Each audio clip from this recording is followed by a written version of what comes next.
أعوذ بالله من الشيطان الرجيم. بسم الله الرحمن الرحيم.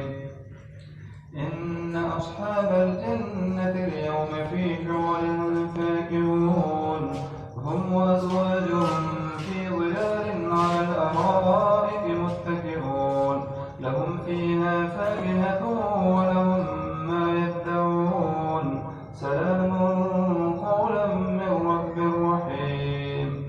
وامتازوا اليوم أيها المجرمون ألم عهد إليكم يا بني آدم ألا تعبدوا الشيطان إنه لكم عدو مبين وأن اعبدوني هذا صراط مستقيم.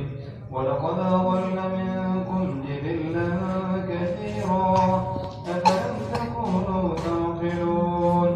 هذه جهنم التي كنتم توعدون اصلوها اليوم بما كنتم تكفرون. اليوم نختم على أفواههم وتكلمنا أيديهم وتشهد أرجلهم بما كانوا يكسبون. ولو نشاء لطمسنا على أعينهم فاستبقوا الصراط فأنى يبصرون.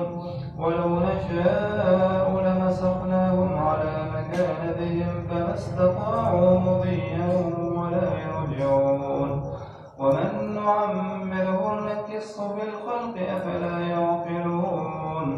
وما علمناه الشعر وما ينبغي له إن هو إلا ذكر وقرآن مبين لينذر من كان حيا ويحق القول على الكافرين.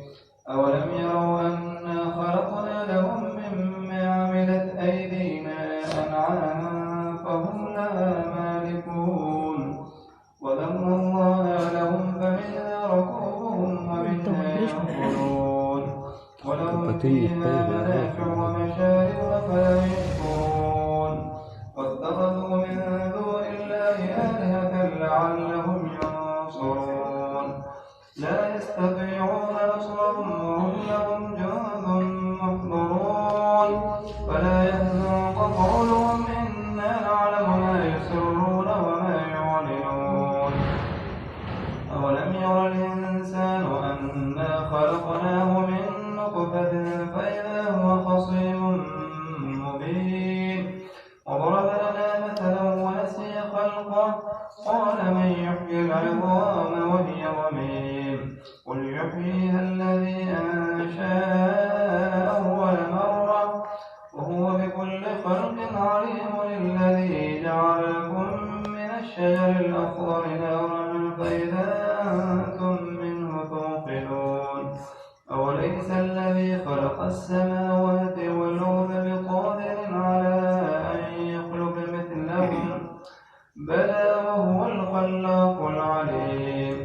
إنما أمره إذا أراد شيئا أن يقول له